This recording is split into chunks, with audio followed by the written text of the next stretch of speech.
just took the deck off the back. It was actually very easy to get off.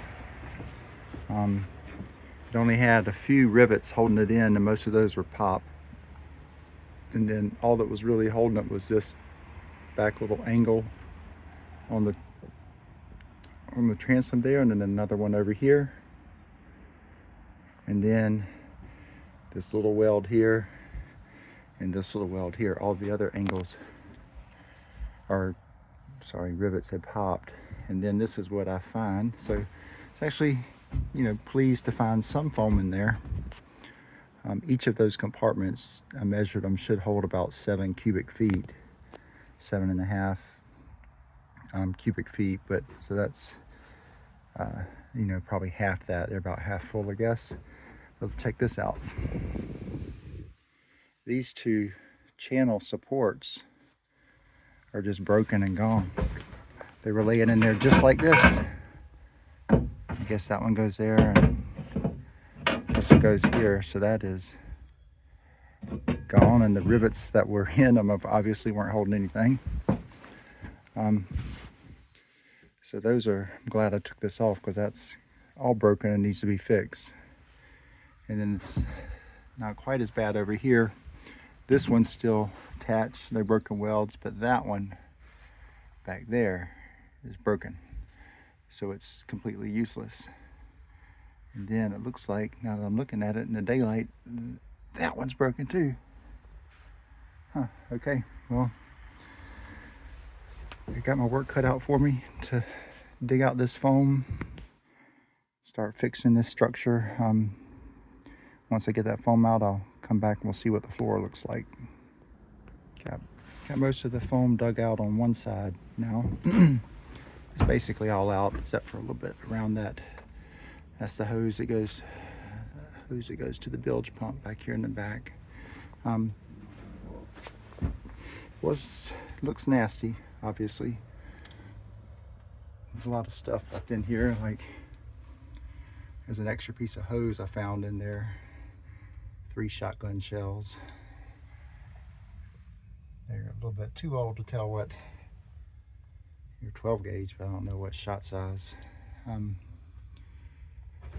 Foam was not too easy to dig out of here because it all went up under there, so I had to dig it out there. But at least they did put some kind of, this is an aluminum sheet that kept it from, they used just to cover up the grooves in the hull so it could still drain water under there. But most of this foam was a little bit wet on the bottom. It wasn't bad. You hear these nightmare stories about the foam getting completely waterlogged, and this is a piece that was in the very back. Interesting that it had a welding rod. It was just like foamed over from the original construction, but it's a little bit wet at the bottom, but for the most part this closed cell foam held up, and this was in the very back where there was nothing between it and the hull. So that's okay. And this is another piece here. Again, this was also in the very back. And this is where it was just against the hull. It's not bad, there was water around it, but it's not waterlogged. A little bit at the bottom, but up here, not. So maybe just at the very bottom, some of the closed cell starts to break down and water gets in there. You can see it kind of bubbling around my thumb a little bit when I push, spilling out, but all of this up here is dry. So yeah, it can get a little bit waterlogged at the bottom, but remember, this is a 22-year-old boat. Okay. What I'm more worried about is where all that foam was touching the floor, if there's going to be any corrosion. So let me get this cleaned up here and we'll check out the floor. I'm hoping I can get these pieces of aluminum out, but they may go all the way through. Well, let's see. Pulled out the bilge pump hose and started cleaning out some of the extra foam and dirt. There was really just a ton of dirt in there. I've got to make sure when I rebuild this thing that I can keep it not watertight, but mostly watertight, so I can't get dirt and trash in there. They put these flaps here, piece of aluminum, and that's basically to make it where those channels stay open. But back here they didn't, so the channels were completely filled with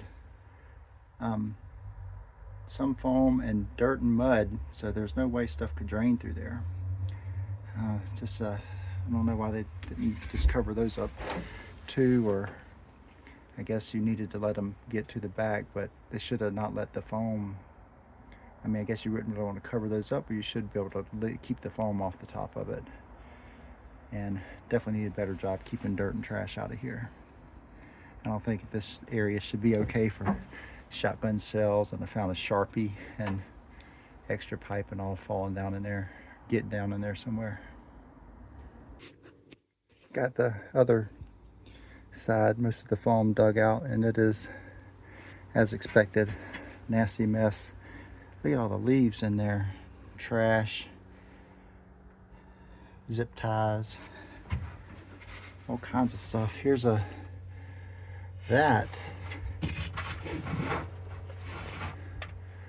that's a pecan shell. So that is from Georgia, where this boat came from. It's a nasty mess back there.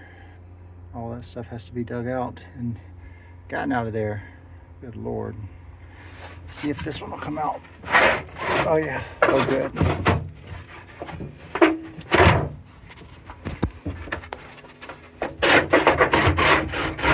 Oh wow, it goes all the way through.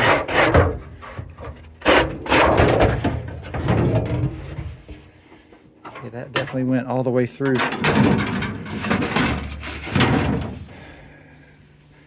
And went all the way through to the other side like that, keeping those little channels covered. So hopefully I can get these other two out. There's another one in here, arguably. There it is. Dig that one out and this one. Try to slide those out. Hopefully they're not caught anyhow. Get all that out and clean it up real good and likely put them back, I guess, or figure out a better solution. Definitely got to figure out a way to keep trash and all this mud and stuff from getting in there. All right, stay tuned. Okay, it's mostly cleaned up now. I got those sheets out of there that were protecting those channels, scraped out a little bit of foam, vacuumed it out.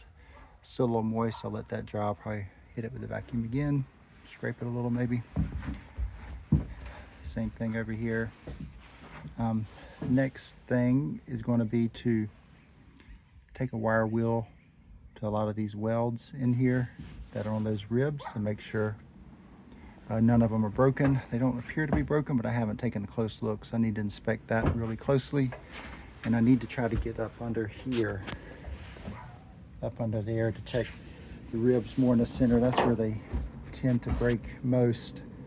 But to do that, I'd have to take this floor out. So I'm hoping, or to fix them, I'd have to take 4 out. I'm hoping I can see from the sides well enough to check on their status. I think they're going to be okay. There's a lot of structure in here with this, I don't know what you call this type of wall. It's not a bulkhead, but that goes all the way, really gives a lot of structural support to the hull.